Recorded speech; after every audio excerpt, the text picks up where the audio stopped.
नमस्कार. सादर करत आहे ठाणे वार्ता. ठळक घडामोडी. राज्यातील पर्यटनाच्या विकासासाठी उपमुख्यमंत्री एकनाथ शिंदे यांचा मोठा पुढाकार. ठाण्यातील मालवणी महोत्सवात 10 दिवसात तब्बल 25 कोटींची उलाढाल.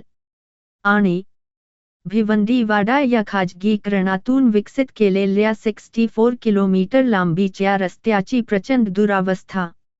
आम्हाला फेसबुक आणि यूट्यूबवर फॉलो करायला विसरू नका. तर पाहूया ठळक घडामोडी विस्तारितपणे पण काही क्षणात.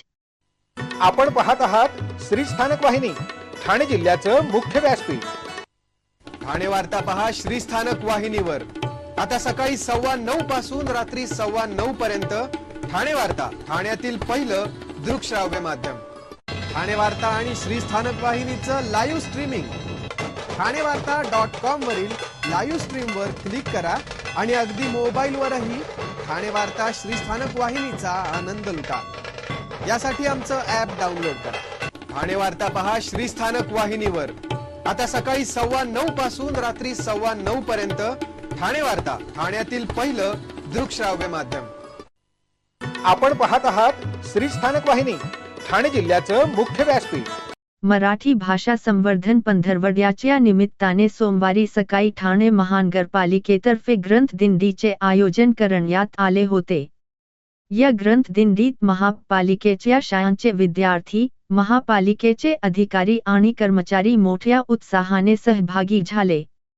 ग्रंथदिंडीनंतर महापालिका आयुक्त सौरभ राव यांनी ग्रंथ प्रदर्शनाचे उद्घाटन केले. मराठीच्या या संकल्पनेवर आधारित ग्रंथदिंडीची सुरुवात महापालिका मुख्यालयाच्या प्रांगणातून झाली.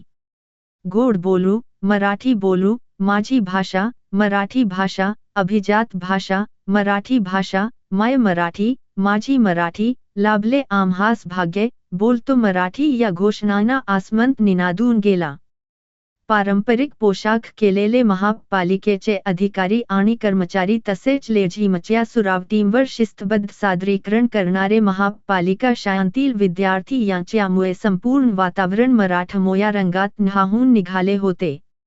ग्रंथदिंडी लेझिम, ढोल ताशाच्या गजरात महापालिका मुख्यालयासमोरील चौकापासून सुरू होऊन परमार्थ निकेतन, ज्ञानराज मंदिर मार्गे पुन्हा महापालिका मुख्यालय प्रांगण अशी निघाली होती. फुलांनी सजवलेल्या पालखीत ज्ञानेश्वरी, भारताचे संविधान यांच्यासह वि. स. खांडेकर, वि. वा. शिरवाडकर, विंदा करंदीकर आणि भालचंद्र नेमाडे या ज्ञानपीठ पुरस्कार विजेत्या लेखकांचे साहित्य ठेवण्यात आले होते. मुख्यालयात परतल्यावर महापालिका शाळेच्या विद्यार्थ्यांनी सुरेख लेझिम नृत्य सादर केले. ग्रंथदिंडी विसर्जित झाल्यानंतर ग्रंथ प्रदर्शनाचे उद्घाटन महापालिका आयुक्त सौरभ राव यांच्या हस्ते करण्यात आले. आपल्या मराठी भाषेसाठी संवर्धनासाठी हा मराठी भाषेचा 15वा आयोजित करण्यात आला आहे. त्यानिमित्ताने महापालिकेने विविध उपक्रमांचे आयोजन केले आहे. त्यापैकी आज ग्रंथदिंडी आणि ग्रंथ प्रदर्शन आयोजित करण्यात आले. हे प्रदर्शन आणि पुस्तक विक्री मंगळवार 21 जानेवारी रोजीही सुरू राहणार आहे. ते सर्व नागरिकांसाठी खुले आहे. त्यामुळे त्यांनी देखील या ग्रंथ प्रदर्शनाचा लाभ घ्यावा, असे आवाहन महापालिका आयुक्त सौरभ राव यांनी केले. तसेच वाचन या छंदाला प्रोत्साहन देण्यासाठी ठाणे महापालिकेच्या वतीने विविध उपक्रम राबवले जात आहेत. या प्रदर्शनात किमान 500 रुपयांची पुस्तके तरी प्रत्येकाने आपल्या मराठी भाषेसाठी, मराठी मातीसाठी विकत घ्यावी, असे आवाहन अतिरिक्त आयुक्त संदीप मावी यांनी केले. तर पसायदानाने कार्यक्रमाची सांगता झाली. एखादी इच्छा व्यक्त करणे म्हणजे नाराजी आहे, असे म्हणणे योग्य नाही. महायुतीचा महत्त्वाचा भाग एकनाथ शिंदे व त्यांचा पक्ष आहे, त्यामुळे त्यांच्या आमदारासाठी काही इच्छा व्यक्त करणे गैर नसल्याचे सुधीर मुनगंटीवार यांनी सांगितले. मुख्यमंत्री सध्या दावोसला गेले आहे. ते परत आल्यावर सगळे नेते एकत्र बसून यावर निर्णय घेतील. शेतकऱ्यांचा 1551 कोटी रुपयांचा विमा आपण भरतो. कोणतीही कंपनी 80% पर्यंत नुकसान भरपाई देत असेल तर आपला हिस्सा कमी होतो. शेतकऱ्यांना आज मिशन जय किसानची आवश्यकता आहे. शेतकऱ्याच्या मुलांनी शेती करणे सोडून दिले तर तुम्हाला सोनं इम्पोर्ट करण्यासाठी जेवढे पैसे लागते त्यापेक्षा 10,000 पट अन्नधान्य इम्पोर्ट करण्यासाठी लागतील. सोनं इम्पोर्ट करणे आवश्यक नाही, मात्र अन्नधान्य इम्पोर्ट करण्यात आपण अपयशी झालो तर लाजिरवाणी गोष्ट राहील. आजही जगातील 10 एक्सपोर्ट करणाऱ्या देशात आपलं नाव नाही. त्यामुळे काळजीपूर्वक मिशन जय किसान करण्याची गरज आहे. हे मिशन करताना कोणत्याही घाईने किंवा गडबडीने करायची गरज नाही. सर्व पीक विमा बंद करणे हे योग्य होणार नाही. त्यामुळे आता काळजीपूर्वक शेती या क्षेत्रात आपल्याला काम करण्याची गरज आहे. अन्यथा भविष्यात अन्नधान्याचे क्षेत्रात देशात अंधार शिवाय काही शिल्लक राहणार. कोर्टाने काय दोषी ठरवलं मला माहिती नाही. महाविकास आघाडीच्या लोकांनी बदलापूर घटनेत आरोपीला फाशी व शिक्षा देण्याची भूमिका मांडली आणि आता भूमिका घेत आहे. यांची भूमिका क्षणोक्षणी बदलत असते असंही सुधीर मुनगंटीवार यांनी सांगितले. राज्यातील पर्यटनाच्या विकासासाठी उपमुख्यमंत्री एकनाथ शिंदे यांनी मोठा पुढाकार घेतला असून त्यांच्या उपस्थितीमध्ये दरेगाव येथे महाराष्ट्राच्या नवीन पर्यटनाचा विकास आराखडा तयार करण्यात आला आहे. त्यामध्ये नवीन महाबळेश्वर प्रकल्पाची देखील सखोल माहिती त्यांनी या आढावा बैठकीत जाणून घेतले आहे. त्यामुळे आगामी काळात महाराष्ट्रासह महाबळेश्वर, तापोआ, दरे त्याचबरोबर इतर पर्यटन स्थानांचा विकास करण्याच्या दृष्टिकोनातून हा आढावा घेतल्याचं त्यांनी सांगितलं आहे. यावेळेला राज्य शासनाच्या पर्यटन विभागाचे महत्त्वाचे अधिकारी तसेच सातारा जिल्ह्यातील जिल्हाधिकारी संतोष पाटील, पोलीस अधीक्षक समीर शेख उपस्थित होते. मी मात्र दरेगावी येऊन राज्याच्या पर्यटनाच्या विकासाच्या दृष्टिकोनातून कामकाज पाहत आहे. नवीन महाबळेश्वर विकासाचा देखील आढावा मी या निमित्ताने घेतला आहे. त्यामुळे विरोधकांना कोणतेही काम नसल्याने ते चुकीच्या गोष्टी पसरवत आहेत असे मत व्यक्त करत उपमुख्यमंत्री एकनाथ शिंदे यांनी विरोधकांचा समाचार घेतला आहे. कोकणातील शेतकरी आणि छोटे मोठे व्यवसाय करणाऱ्यांना आपल्या हक्काचे दालन मिळावे आणि त्यांचा आर्थिक विकास व्हावा या उद्देशाने भरवण्यात आलेल्या ठाण्यातील मालवणी महोत्सवाचा सांगता सोहळा पार पडला. या 10 दिवसात तब्बल 25 कोटींची उलाढाल झाली अशी माहिती मालवणी महोत्सवाचे आयोजक सीताराम राणे यांनी दिली. या महोत्सवाचे हे 26वे वर्ष होते. कोकण ग्रामविकास मंडळाच्या वतीने 10 ते 19 जाने या कालावधीत राजकीय, सामाजिक तसेच विविध प्रशासकीय मान्यवरांसह लाखो लोकांनी या महोत्सवाला भेट दिली. या मालवणी महोत्सवात दररोज धार्मिक सात्विक अग्निहोत्र होमासह सांस्कृतिक मनोरंजन व कोकणी खाद्य संस्कृतीची चव चाखण्याची आणि कोकणी मेवा खरेदी करण्याची सुवर्णसंधी रसिक खवय्यांनी साधली. शनी शिंगणापूरच्या आनंदवन भेने तर चांगलाच भाव खाल्ला. त्यामुळे सर्वच स्टॉल धारकांनी बक्क व्यवसाय केल्याचे दिसून आले. पुस्तकांच्या स्टॉलवरही वाचकांची गर्दी उसली होती. यंदा प्रथमच मालवणी महोत्सवात कोकणच्या धर्तीवर साकारलेल्या गणपती मंदिराचे विशेष आकर्षण लक्षवेधी ठरले होते.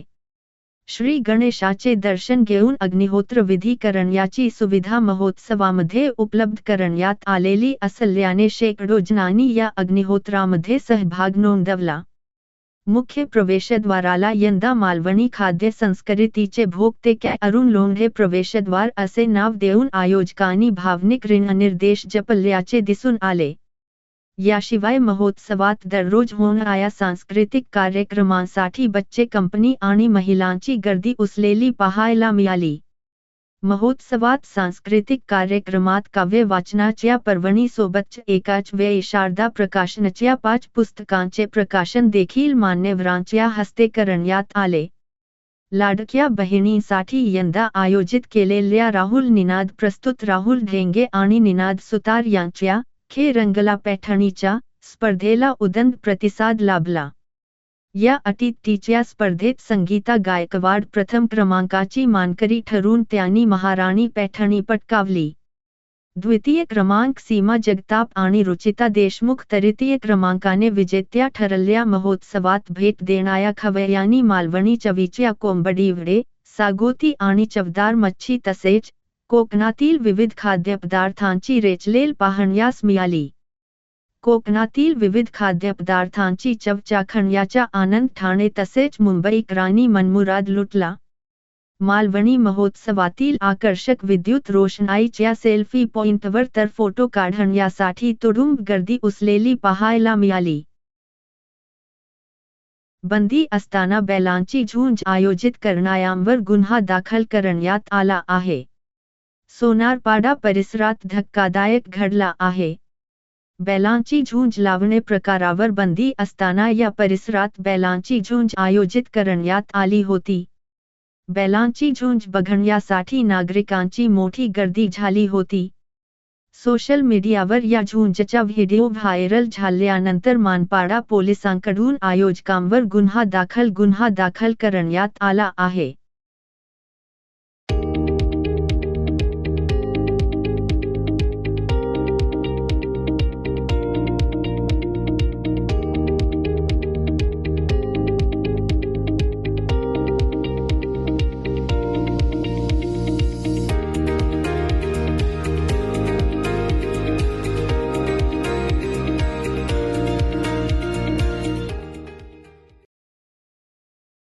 अक्षय शिंदेचा एन्काउंटर खोटा होता, तेव्हाच्या तत्कालीन सरकारला स्वतःची इमेज रॉबिन हुड म्हणून महाराष्ट्रात करायची होती असा आरोप राष्ट्रवादीचे नेते आमदार जितेंद्र आव्हाड यांनी केला आहे.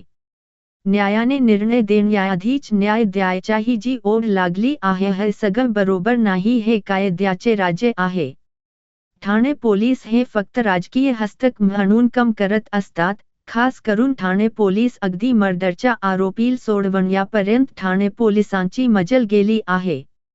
अक्षय शिंदेला तुम्ही नाहक मारलं कारण त्यातील मुख्य गुन्हेगार आहेत. त्यांना लपवायचं होतं. हा खून आहे, हा ठरवून केलेला मर्डर आहे असाही त्यांनी आरोप केला. पोलिसांना सांगितलं होतं याला ठोका, आम्ही बघू, कायदा आमच्या हातात आहे असं जेव्हा महाराष्ट्रातील राज्यकर्त्यांना वाटू लागलं आहे तेव्हापासून हे सर्व सुरू झालं आहे. मर्डरच्या आरोपीला अटक करायला गेलेल्या पोलिसांना ठाणे पोलिसांनी फोन करून मागे बोलावलं आहे.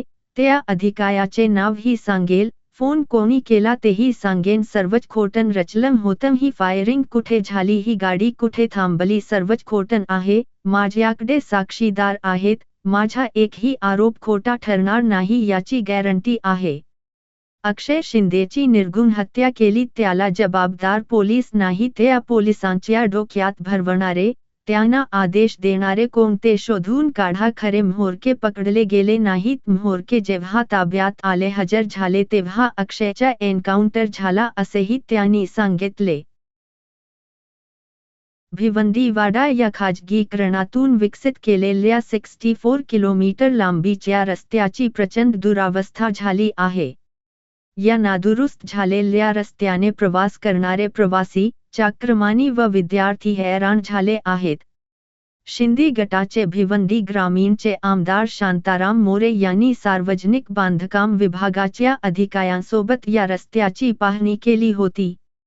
यावेळी सार्वजनिक बांधकाम विभागाच्या अधिकाऱ्यांना धारेवर धरीत या रस्त्याची तात्काळ दुरुस्ती करावी, ज्या ठिकाणी आवश्यक आहे त्या ठिकाणचे कामे त्वरित पूर्ण करावी अशा सूचना आमदार शांताराम मोरे यांनी अधिकाऱ्यांना दिल्या होत्या. रस्त्याची दुरुस्ती करण्यासाठी प्रत्येक वर्षी सार्वजनिक बांधकाम विभागाकडून कोट्यावधी रुपये खर्च करून सुद्धा या रस्त्यावरील खड्डे जैसे थे राहिल्याने येथील नागरिक संतप्त झाले आहेत. भाषा आणि माणसांविषयी आदर वाढवायचा असेल तर आपल्याला चांगले लिहिता आले पाहिजे, चांगले वाचता आले पाहिजे आणि चांगले बोलता आले पाहिजे.